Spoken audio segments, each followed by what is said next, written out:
Hi, this is Rene Sagaran, pioneer member of the Maneuvers and former choreographer-dancer of Mr. Pure Energy Gary V. Welcome to RAS TV!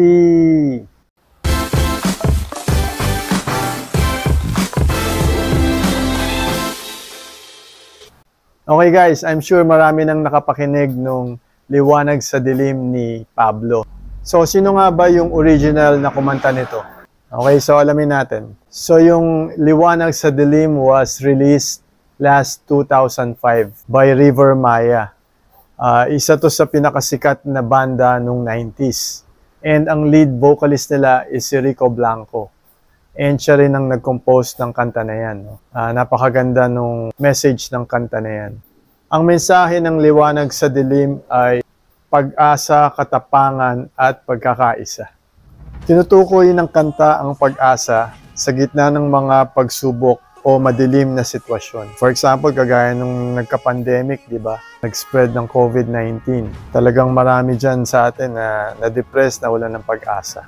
Tapos sunod, tapang or katapangan. Nagpapalakas ito ng loob na harapin ang anumang hamon at maging matatag. Pangatlo ay pagkakaisa. Ito ay naghihikayat ng pagtutulungan upang malampasan ang mga suliranin. Hinihikayat ang bawat isa na maging ilaw para sa iba, lalo na kapag lahat ay nahihirapan. Pinapaalala rin ito na kahit gaano kadilim ang sitwasyon, may pag-asang naghihintay basta't hindi susuko. Actually, ginamit din to sa campaign ni Leni Robredo nung nakaraang presidential election. Nirelease yung kanta April 2022, ni-revive, kinanta ni Yeng Constantino with River Maya. Meron pa nga itong hashtag na Leniwanag sa Dilim. Okay, so nag-launch na nga ang ABS-CBN ng TV drama action series entitled Incognito last January 20, 2025. And ang napili nilang singer for their official soundtrack ay walang iba kundi si Pinuno, si Pablo ng SB19. So ano nga ba ibig sabihin ng incognito? It means having one's identity concealed or hidden to avoid being recognized. It is often used when someone wants to operate anonymously or without revealing who they are. The term comes from the Latin word incognitus, meaning unknown. Ang very good example niyan yung mga secret agent. Hindi nila pwede i-reveal yung identity nila kasi syempre very dangerous yung trabaho nila.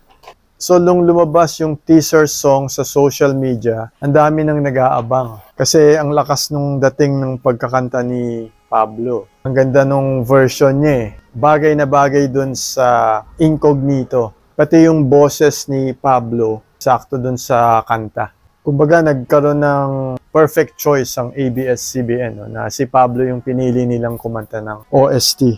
Eksakto rin kay Pablo, siya yung leader ng grupo. Siya yung tumatayong good example. Kasi ang SB19, sila yung nagbukas ng door sa P-pop.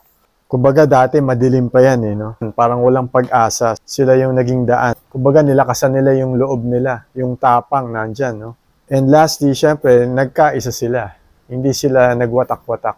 Naging solid sila para ma-achieve yung goal. So, grabe yung version ni Pablo, Talagang nag-trending sa social media, nag-trending sa Spotify, and talagang kakaiba rin kasi yung boses ni Pablo. Solid, Bagay na bagay talaga dyan sa song na yan. Job well done, Congratulations sa ABS-CBN, kay Pablo, sa SB19, and syempre, sa mga 18, sa lahat ng 18 na sumusuporta, congrats sa ating lahat.